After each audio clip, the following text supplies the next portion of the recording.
অধিকারপূর্ণ প্রতিষ্ঠার জন্য নির্বাচনের কথা বলে, বিএনপি ক্ষমতায় যাওয়ার জন্য নির্বাচনের কথা বলে না। ওদের পিআরের নামে যারা নির্বাচনকে বানচাল করতে চায়, তারা গ্রুপিং করে তাদের গুরুত্ব বাড়াতে চায়, কিন্তু ওইভাবে গুরুত্ব বাড়ানো যাবে না। জনগণের কাছে আসেন, রাজনৈতিক মোকাবেলা রাজনৈতিকভাবে করেন।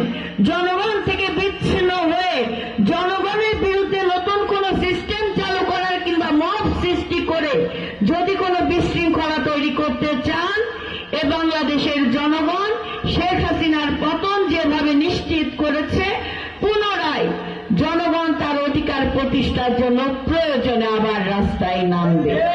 তারপরেও গণতন্ত্রের পথে কোনো বাধা আমরা মানতে রাজি নই। নব্য কিছু রাজনৈতিক দল মাঝে মাঝে শুভ বুদ্ধি উদয় হয়, আবার মাঝে মাঝে ঠেই হারাই ফেলে। ওটা কোনো ব্যাপার না, বয়সের একটা ঝামেলা থাকতেই পারে।